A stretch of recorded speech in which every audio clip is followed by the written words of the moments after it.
Hey you guys, what's up and welcome back to Two Toe Tags Metal Reviews, and today we're getting our first impressions of the brand new album from Paradise Lost titled Obsidian.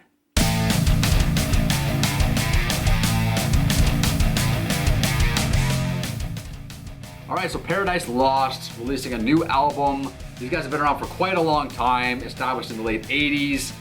We are both pretty unfamiliar with this band, but not completely blind. We've reacted to one of their videos before, which was Blood and Chaos, off their last album titled Medusa. We've also both listened to that album a few times. Pretty good. This band has a style. These guys kind of basically, essentially wrote, they're like the blueprint writers for this type of music. They've been around for such a long time. So if you ever see anything and you go, hey, if you're listening to Paradise Lost and you go, this sounds like that, or that sounds like this, it's probably the other way around. Read a little bit of interesting stuff about this band today. Basically, they got their name from a book. It's a book that was written in the 1600s. It's a book of Bible stories, but it's written in blank verse poetry, which is like basically poetry that's not, it doesn't rhyme, but every, it's 10 syllable meters in every line. So I was starting to listen to a little bit of the last album thinking like, I wonder if he sings in 10 syllable meters as well, but he wasn't.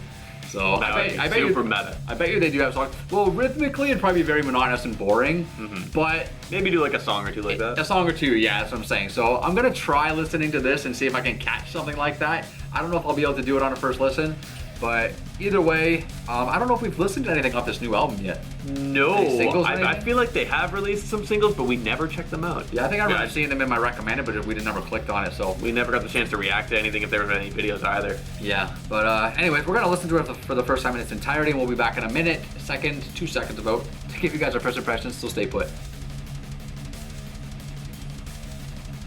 Okay, we're back. We just listened to Obsidian, and wow, I was actually pretty impressed.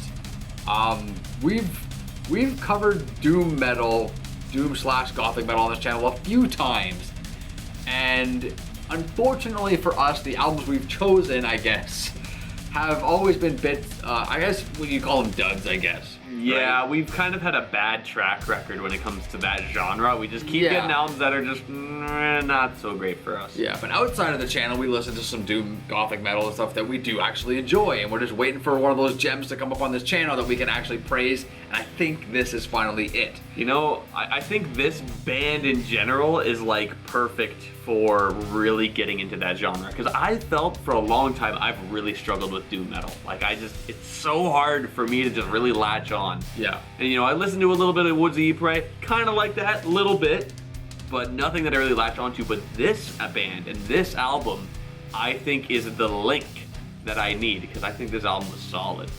It was solid, and you know what? I'm not gonna lie, there's a few low points for me. I felt the album started off very strong. The first 4 tracks were very strong for me. Dipped down a bit. There's 1 or 2 songs that I rated quite kind of low. The lowest track, let me just say this, the lowest track for me was track number 10 called Hear the Night. This track did nothing for me. It was boring, I'm just gonna say that. There was something unique about it though. Not necessarily a good thing or a great thing that I loved or anything, but there was a vocal on it that was different. I don't know if it was the regular vocalist just doing a kind of a higher voice, or if it was a guest vocal. I thought maybe at first it might have been female, but then I had a second thought on that. It only happens a couple times in the song, once kind of near the beginning, once kind of near the end. Other than that kind of unique thing about the song, the rest of the song was just blah to me. Just kind of killed my overall score for the album, unfortunately. But other than that, there's some pretty good stuff on here. Oh yeah. 2 things notable.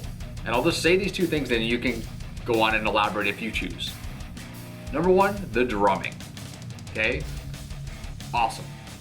Number 2, the guitar tones / guitar solos on this album are fucking awesome. Yes, I can agree with both of those things. Now about the drumming, what makes this guy so good on this album, and I think he's pretty new to the band, like he's only been around for a few years. Yep.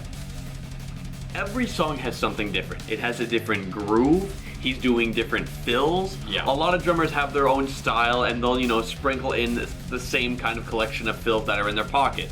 Everyone does that. That's totally okay. But what's interesting about the guy on this album is that he's doing something different every single song. Like, his pockets are deep. It feels like a different drummer on every song. Yeah, there's lots of different stuff that's happening. It's like really impressive. That I think that's honestly a big strength with this album. Yeah. Is that every song feels different. Because when we've done doom metal on this channel before, that's one of the biggest issues, is that everything sounds like the same long drone. Monotony kills it. Yeah, for like 8 minutes. But this album does not fall into that pitfall at all in the slightest. All these songs sound different.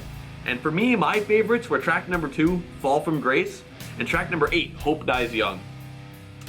I love how open the Hope Dies Young riff feels. I love the eerie chorus vocals, or at least so they seemed like vocals. I wasn't exactly sure, but I think they were vocals.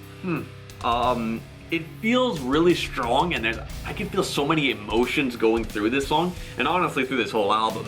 And I really like the build up to the end. And that's another thing I really like about this album. The build up is really good. There's a lot of songs that build up to something and pay off. Yeah, the intros especially. A song like track number 9, which is Ravengast, I even wrote, kind of reminds me of My Dying Bride with kind of this slow droning thing, but then it builds up to a kind of conclusion at the end.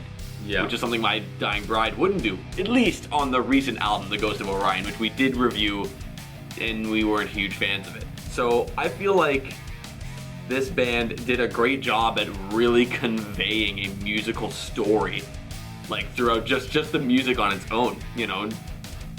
Never mind whatever's in the lyrics, which is probably really interesting stuff too. Yeah. Fall from Grace.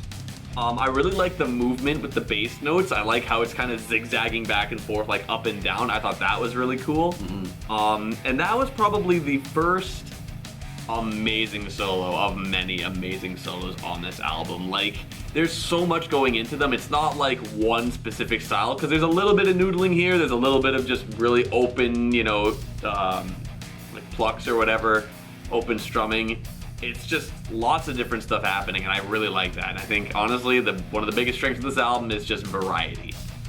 Yeah, that's true. And you know what, Fall from Grace was one of my highest rated songs too. And remember at the beginning of the video, I said I was gonna try to count his syllables to see if he was singing his verses in pentameters or not. And the verdict is? The verdict is no, he wasn't. I'll be quite honest and say that I forgot to count most of the time. But Fall from Grace is one song that I did count, and he was actually singing in octameters in that song, so syllables of 8. But really cool song. You know, the verses just hit hard.